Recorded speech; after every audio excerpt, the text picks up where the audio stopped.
The next thing I want to do is get a good, quick, rough mix. Again, we want to do it quickly to keep our ears fresh and to hear things how a new listener might be hearing them. Let's open the mixer and let's hear a bit of it.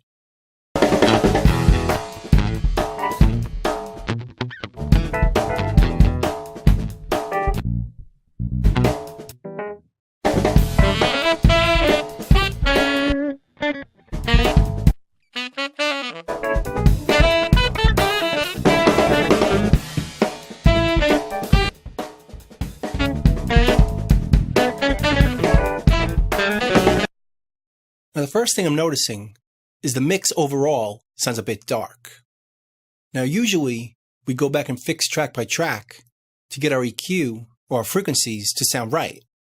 But that takes a little more time, and you can spend 3 or 4 hours on that and lose focus. Again, we want to do this quickly. So because the mix is overall dark, let's put an EQ on the master bus fader. I have one here in Pro Tools already. So all the tracks are going here.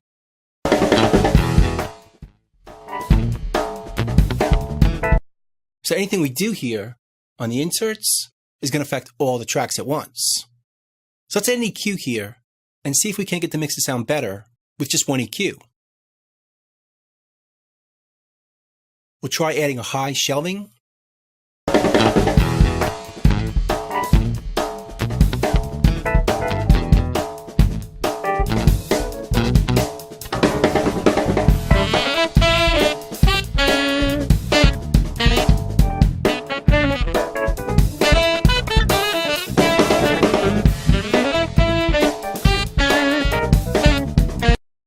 Notice right away, it sounds a lot better.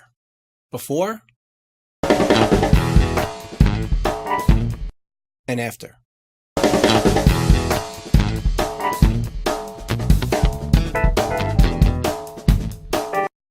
Now let's see if we can't get rid of some of the mud in the lower mid-range.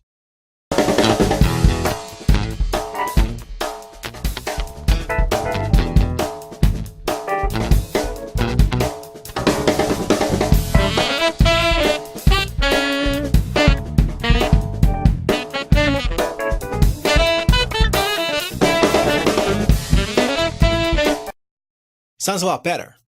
Now typically, this is pretty unconventional, to start off by EQing the 2-bus, but you can see how useful it is, because very quickly, the mix sounds a lot more balanced, at least in the EQ. So instead of working track by track, we could work backwards from this EQ, by readjusting this EQ on each individual track, but starting with it on the master. Now another thing I like to do on the master fader is add a bit of compression, just so the mix glues together a bit. So let's try adding a compressor after this EQ. I'm going to use the channel strip by Metric Halo. It's one of my favorite stereo compressors. And we're just going to use it to compress. So don't worry about the EQ or the gate. We're just going to go over here to our compressor, adjust the threshold right here at a ratio of 3.6 to 1, which is a decent amount, an attack of 144 milliseconds, and release of about 121 milliseconds. So it's a fairly quick release. So it's going to respond pretty quickly. Let's hear it.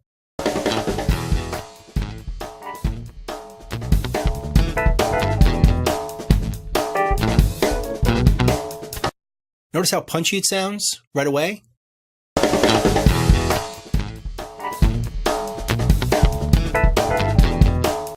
But that's way too much.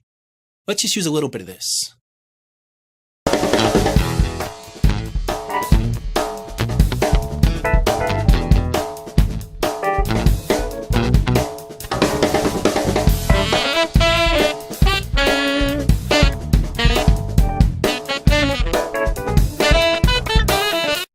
Before,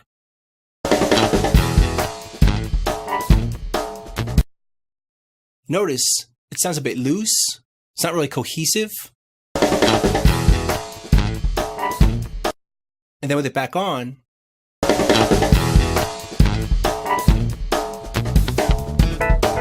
it's a bit tighter.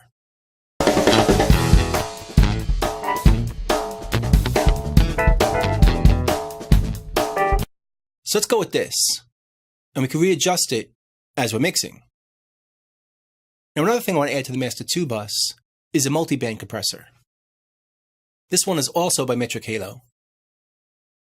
And right now, it's set very subtly.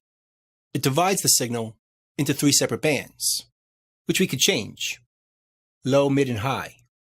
Right now the lows are 100 Hz and below. The mids are between 100 Hz and 5 kHz, and the highs are 5 kHz and above. What this does, you don't really hear the compression happening, but it tightens up each frequency separately from each other. So it sounds more subtle, but it tightens things up. Let's hear it.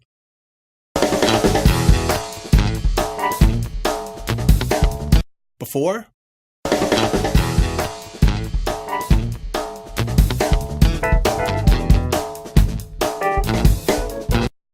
To hear it more extreme, we could adjust the highs.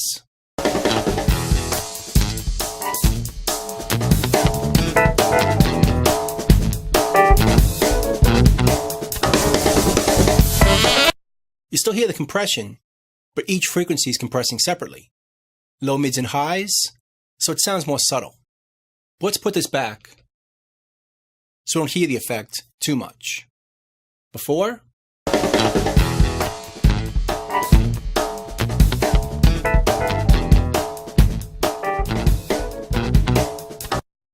Notice how it tightens up the low end and also makes the top end a lot more even.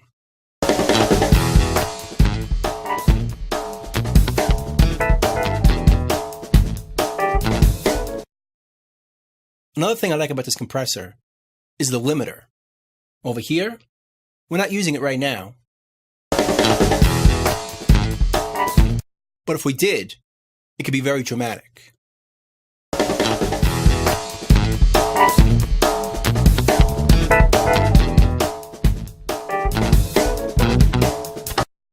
So we might play with this a bit later, or use this on some of the individual tracks, but for now, let's leave it off so the effect on the 2 bus is a bit more subtle.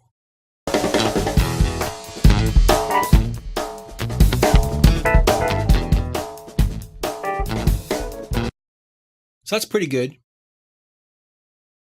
Now let's hear all the effects turned off versus on to see if we made it better. Off.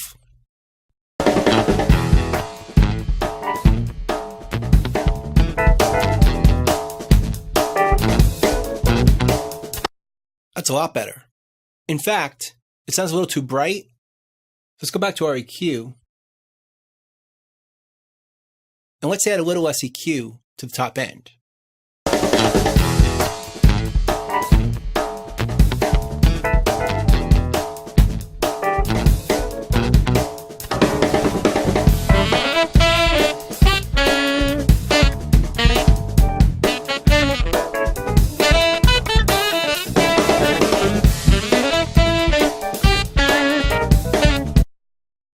That's better.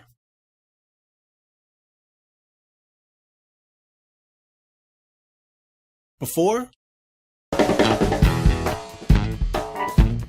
After.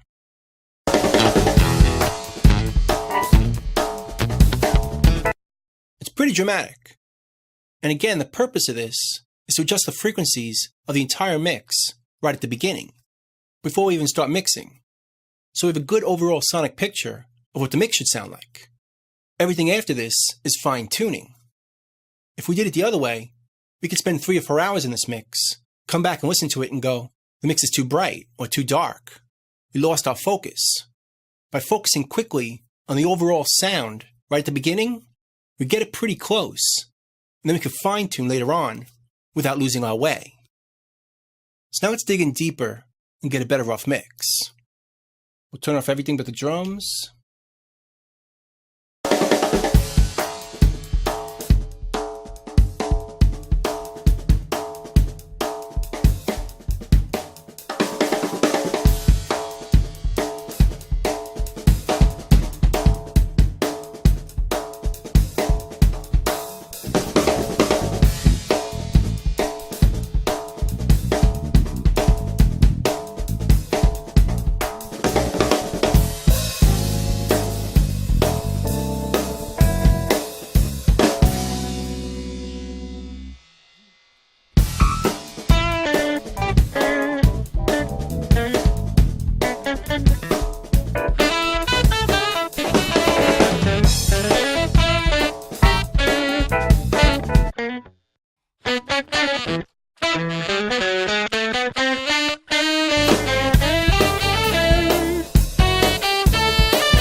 Notice we panned the guitar head and the saxophone away from each other because they're both playing the lead melody just to give them their own space. Let's solo that.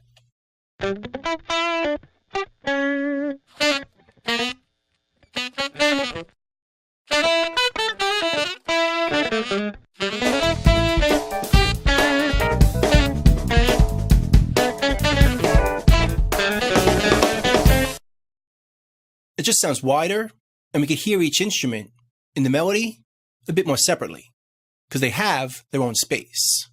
Let's check out the beginning guitar right here.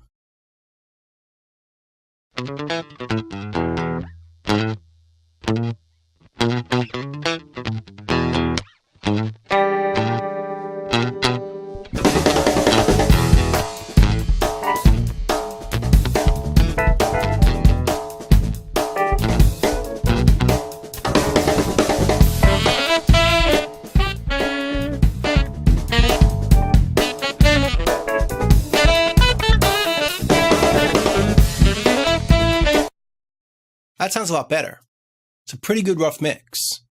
And we can listen to it a couple of times all the way through to really get an idea what this track is doing, what's working and what's not working, what moves us and what doesn't. By putting effects on the master bus, we got to this point much sooner. Now everything from here is just fine tuning. So that's our rough mix. Let's move on to the drums.